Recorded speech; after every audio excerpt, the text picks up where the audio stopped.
Yeah. Hulk Hogan had a very, very interesting response given to him this past Monday. And there could be a lot of reasons, and probably all of the reasons are probably true. It was, I won't say it was shocking, but I'm not gonna lie, I was pleasantly surprised that it was the majority.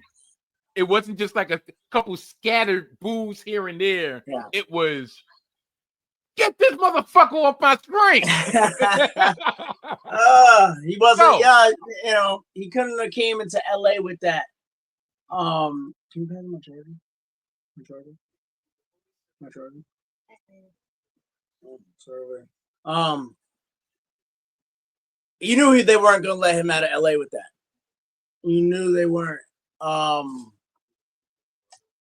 It's you know, being a wrestling fan, can't nobody say at one time they weren't a Hulk Hogan fan. And if you weren't a Hulk Hogan fan, can't nobody say they weren't a Hollywood Hogan fan when the NWO came out and made shit popping again. Thank you. But no, I don't want my phone to cut out on you because get the charger. Hey man, hey listen, professional wrestler. I ain't got no contract. I ain't got that super big, stuff. Am I good? I'm good. Yeah, you good. You can't justify the comments he made, and being in, being a my pod, I'm messing up now. I was good. Had a good run. We talked about Hulk Hogan and everything's going down south. See, that motherfucker. You can't justify it like being a biracial or interracial, child as myself. I'm mixed, and I couldn't believe he said what he said. Because if you look back and all the Make-A-Wish things he did, and if you really look at the character, the bandana, the trying to act slick and tough, and the jive he tried to use, it was very African American. He knew where I'm not discrediting and saying he didn't grow up around African American people, but if you were around that culture, you know what words not to use and you know what words to use, and know your limits. Always have respect for people. And I'm not saying that he doesn't have, African American friends. I'm not saying he doesn't, but what do we go back to? Do your homework. Mm-hmm. Do your homework. That word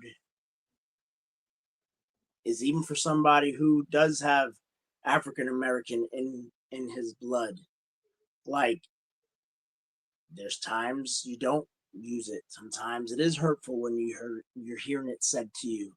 Yeah. And because you weren't born to be called that, to be discredited at that, even if that's a word or not. I don't know. But we all, any race, any color, any religion, any belief, we always don't want to be labeled or just seen as something that we're not. I just believe, all the apologies he did, you have to understand, to some people, it's very hurtful. There's some people who are African American say, yo, Hogan, I accept your apology. There are some people who's been his friend all his life who aren't African American that say, oh, Hogan gives to all communities. Yeah, but there's also people in this day and age that really don't do their homework about Hulk Hogan. They will go off by what he said. A lot of people are hurt by what he said. And a lot of people want to use his political influences on why he got booed, but that's a bunch of BS, because there's somebody else who made an appearance whose political outlook is his belief, and he was heavily cheered. It's not about politics. It's not about at the end of the day, it's about the human being you are. You Yeah. know, I don't know Hogan personally. I don't know. Yeah, I was one of those kids as a kid, like 3 years old. I was at the end of Hulkamania, but you know, I did my homework on it. You know, the whole say your prayers, all that stuff, and the Hulkamania Run Wild. And for me, the NWO Hollywood Hogan was the up and coming and stuff like that. But it doesn't justify uh, slurs. It doesn't justify you thinking, "Oh, I said it one time. It's a mistake." No, all it takes is one time. You could beat somebody 99 times, or you could lose to them. All that matters is that one time. And a lot of people gonna have different opinions on it. And the LA crowd, and you know, the LA crowd, not just LA, but it's a lot of people who have a different taste in their mouth when it comes to Hogan. Somebody will go the Iron Sheik, and some people are, you know, oh man, he's Hulkamania. That's your opinion. I mean, everybody has the right to believe what they want, but yeah, I just don't think it was cool what he said. I don't think it was cool at all. You know what's so ironic about that you mentioned the Iron Sheik? Iron Sheik been telling us for years. Yep, that Everybody jabroni. thought Iron Sheik was crazy. Iron Sheik knew exactly what the fuck you talking about. Everybody said, "All right, Shiki. All right, yeah. Now, who's telling the truth here?" You know, the now heels are not always evil, people. no. I want to say at least 80% of the 80% of the time, the heels are most of the time are in the right. But that's what makes a true heel is to have that conviction of your beliefs. That listen, I know I'm right. It might be the wrong way I'm going across it, but at its core, I'm right. Like That's Kevin what I tried Owens to tell is right. everybody in 2024. And what happened? Oh no. Like, dude, I remember when I won the belt. It's a clip. It's on IWA footage. There was like a fan that got so mad that I won. She got up and left the show. And I was like, bye. You know, I was like, you ain't gonna stop me. I got gold. You know, sorry. Like, hey, you ain't gonna do everything cookie cut clean. I ain't never said I was. You know, I never said I will. But gotta do what you gotta do to win, damn it. And that gold felt good around me when I had it, so I ain't got no. It's gonna be back. It's gonna be back. I'm if trying, it ain't that belt, you decent. never know which other belt I might be aiming for. Something has to be on that shoulder. I'm sorry. Something has to be on that shoulder. Do you think, because not only did he receive that blowback, they're actually in business with Hulk Hogan based on being partial owner of his Real American Beer. So they have a part of his product literally on the canvas that they're wrestling on. He's been still in advertisements, even though I don't think he's really going to, especially after this appearance, I don't think he's going to appear on Saturday Night Main Event coming up. But do you believe that WWE, evidently talk about WWE heel work, and I'm here playing with my hair, right? So, everybody's like, "Look at this asshole! Oh God, what a jerk!" Sorry, dude. Like, when you got curls, let me tell you something, brother. You know, we're gonna get on that the little subject later that you talked about, smoking mirrors and stuff. Oh yes, but go ahead. Saturday Main Event. You don't think he's gonna be on there?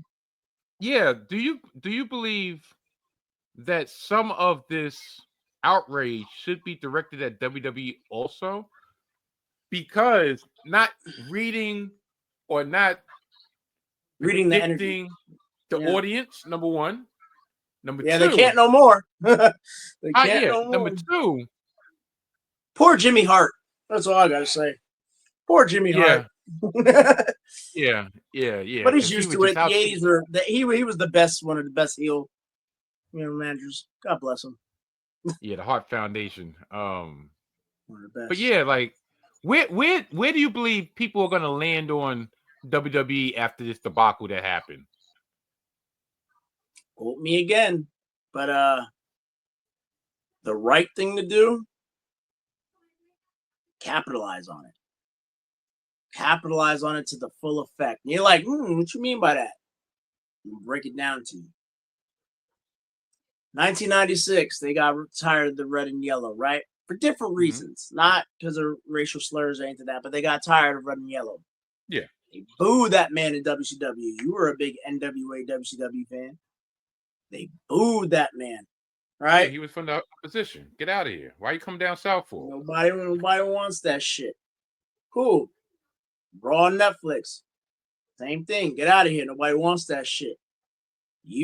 If they think that's who he is, capitalize on it.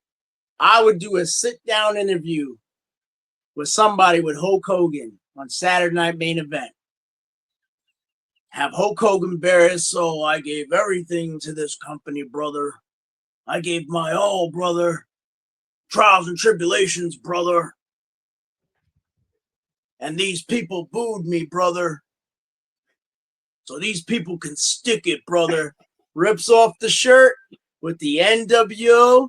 He's like, now I'm going to give you something to boo. And then walks off. And then you start a whole little Hogan heel. It started a different NWO with some people, or just capitalize on it. Give them a reason to boo them. Give them a reason to boo them. Like, if you're smart, capitalize on it.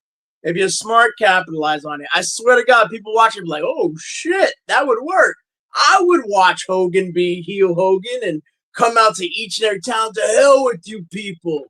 You know, give them what they want. Give them a reason. Okay, you want to boo me? I'm going to give you a reason. They did it with Rock. Did they not? They did it with Rock.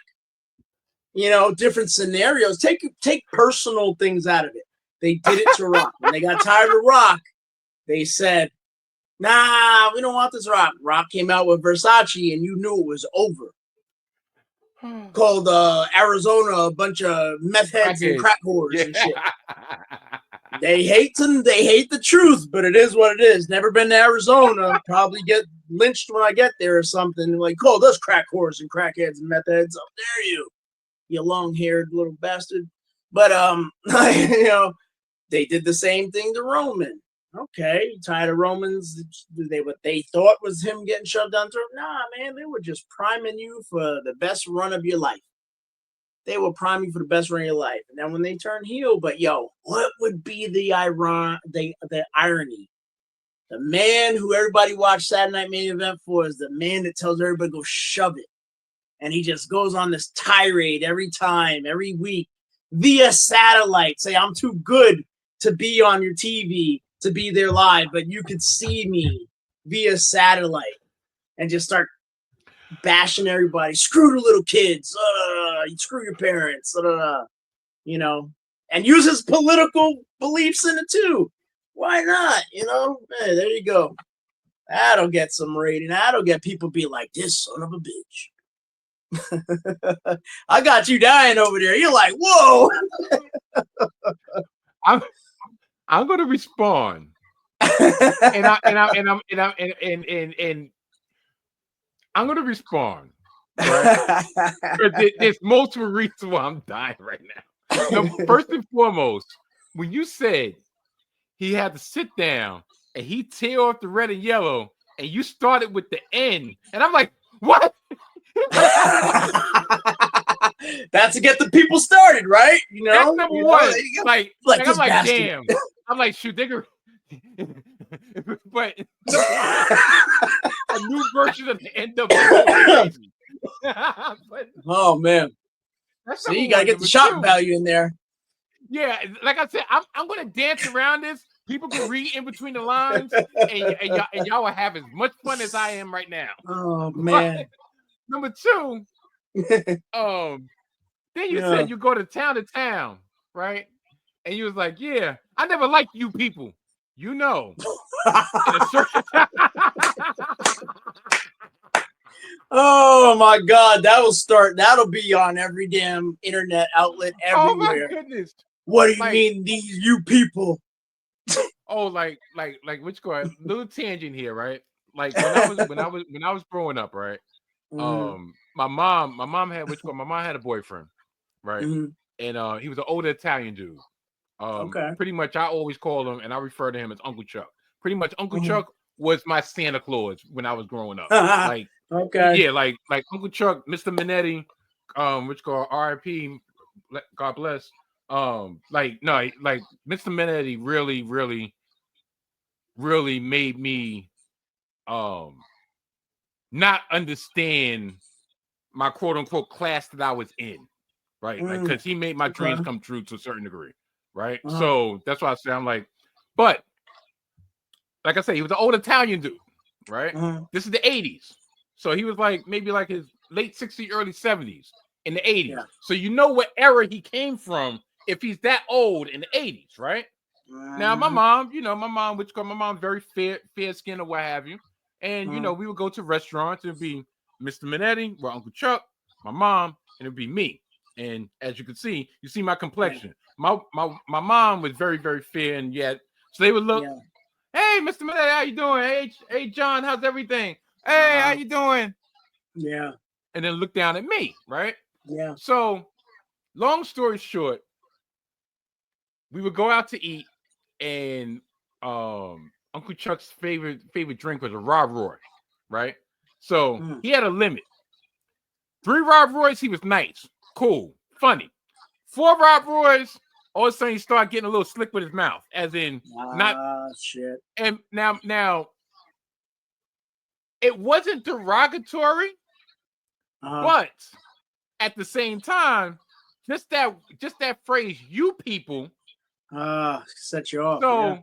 So we'd be in the car right before we were about to go upstairs or whatever, you know, and he was like, yeah, you know, blah, yeah, you know, that's what I don't understand about you people. And my mother would be like, didn't I tell you with that you people shit? I will fuck you up. Stop with that you people shit. So that was always my first instance of realizing, all right, what you people meant or whatever. So yeah, that's another like inside, like why I was cracking up so hard about the double entendre, like, you know, but no, that would be, I get it. That would be crazy, but that would really be crazy if they really allowed him just to go on these. Because you know, another thing that came to my mind was, and matter of fact, I know you remember because it wasn't that long ago, about 10 years ago. Remember with Jack Swagger, and which one? And Zip Coulter. Yeah, we the people. We the people. Yeah. So I'm like, imagine if they brought him back, and which one? And they had him under that gimmick of we the people, but instead of we the people, it's look you people. Or the fact that he got the all-American beer. And he's like, I'm gonna show you real Americans.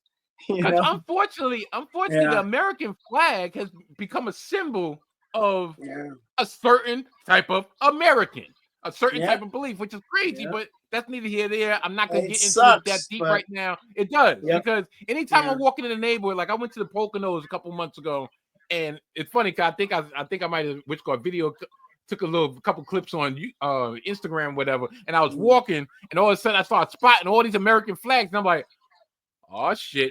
Looks like I done walked a little bit too deep. I know exactly where the fuck I'm at. Look at all these American flags. Okay, but unfortunately, that's like their calling card or whatever. But neither here nor there. But that's the first thing that pops in your head. But it can mean something else too. Yeah, but you know, it's that's crazy. And like you said, it's funny because I got a story. About that. Right. So he's speaking like you see.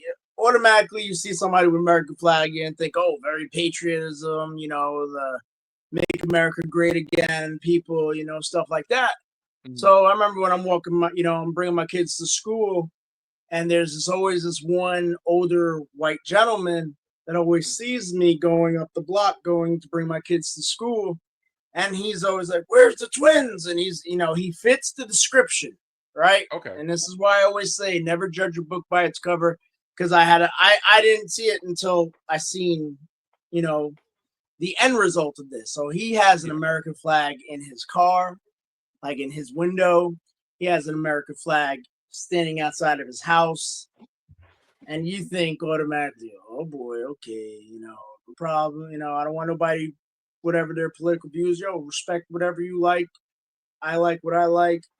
I do what I do. You do what you do. Fine. Well, I'm gonna say good morning to you. Say good morning back. That's it. And it says, where's the twins? I was like, drop them off. Oh, okay. So one day he was going. I was like, I was like, I wonder what this guy's like. He's probably like, whatever. And out comes his wife, and his wife's African American.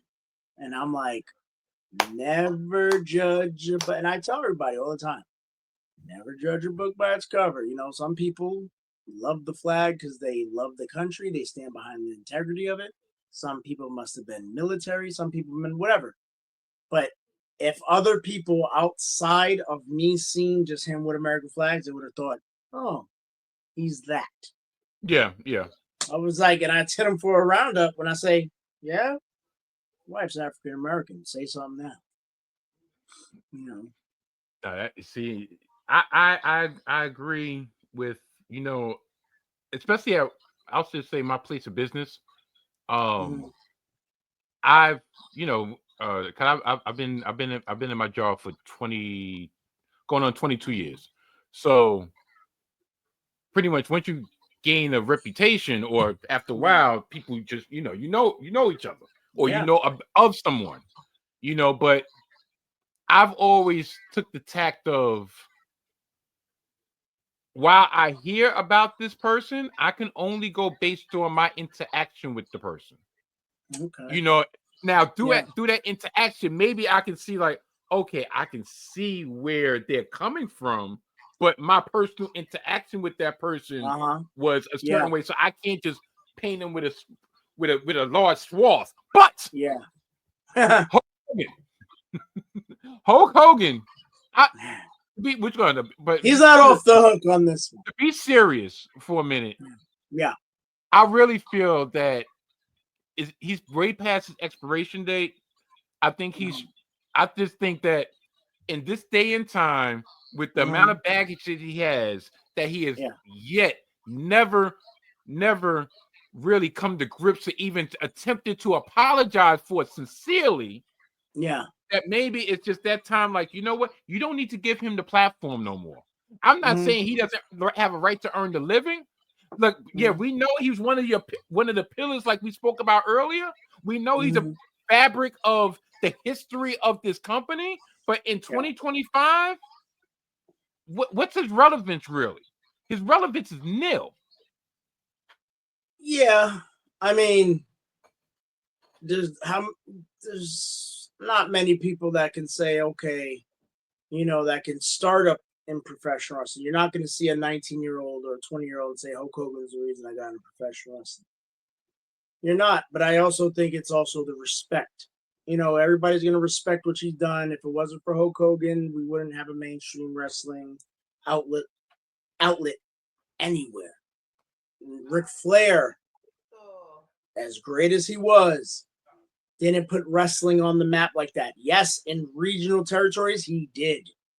But worldwide, ain't nobody did it better than Hogan.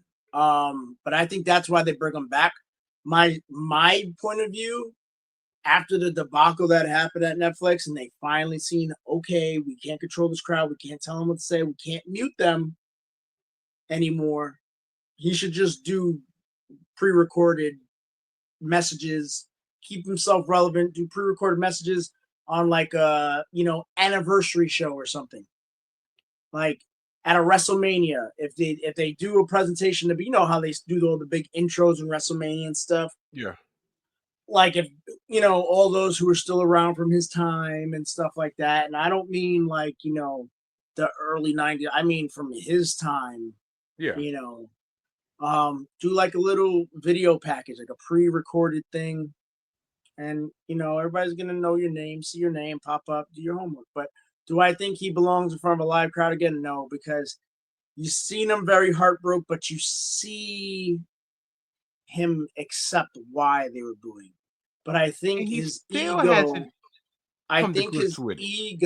his ego thought it was for, his political views, but to me, it wasn't about his political views, especially, you weren't going to get over it. They should have thought better. Man, LA, blah, blah, blah. No. Yeah. I mean, No. my thing is, even if they had an inkling and thought it might have been something involving his political beliefs, like you said, it was another individual that came on that's very staunch supporter, what have you, didn't get no boos. Matter of fact, the person that set off the show was just down there for New Year's or Christmas, everything with his wife, hobnobbing with him. He didn't get it. So no, it's not. Listen, there's a whole bunch of, and like I said, I'm not gonna get into that right now. You know, maybe at a later time. But there's a whole bunch of wrestlers that you think they lean one way, and guess what? They lean the opposite of what you think. But so it's not that some are more proud than others, but a lot of times it's not that. It's the fact of you've been this black cloud has been over you for damn near 15, 20 years, and you've never come to grips, never even made an attempt to make it right, and you just think everything is sweet as pie. And on top of the last time you made a public appearance at a political thing, you still had jabs at different nationalities. So it's like, you still didn't learn your fucking lesson. Nope. And that's for a everybody problem. out there, That's as y'all can tell, okay. Yeah. No, I'm telling you, that's his thing. And he thinks, I understand everybody has the freedom of speech, but you gotta understand something, bro. More eyes are on you. You're consequent. That black cloud. You could go on Good Morning America and cry your eyes out and say you're sorry and oh my God, and I didn't know what I said. I didn't think it was bad. You knew what you were saying. You ain't gonna go away. And then he tried to say what did he say? I think somebody sent it to me. It's people, Chris Benoit did the heinous things that he did, and people still love him. Why can't they love me? Paul Heyman said it best. You compare yourself to a murderer. Paul Heyman said it best. He's like, Chris Benoit is a wrestler, one of the best. Chris Benoit is a person, piece of shit.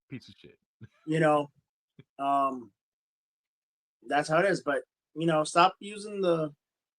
Now people understand. Like, when they look at Bret Hart and they say, "Oh, why is Bret so bitter toward Hogan? Oh, why is Iron Sheik so bitter toward Hogan? Why everybody had so much hate on Hogan? Maybe they seen something. Maybe they seen something. They knew. So hey, everybody who has something, like that, like if they have that type of, personal belief in that, it always comes to light. It always comes to light, and it just, you got that asterisk, dude. Bonds got that asterisk.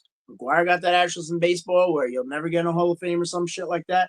Yeah, you got in a Hall of Fame, but you ain't never gonna be that superhero everybody thought you was, brother. Ain't no way in hell. But that's what I think about that, because you're done, son. Speaking of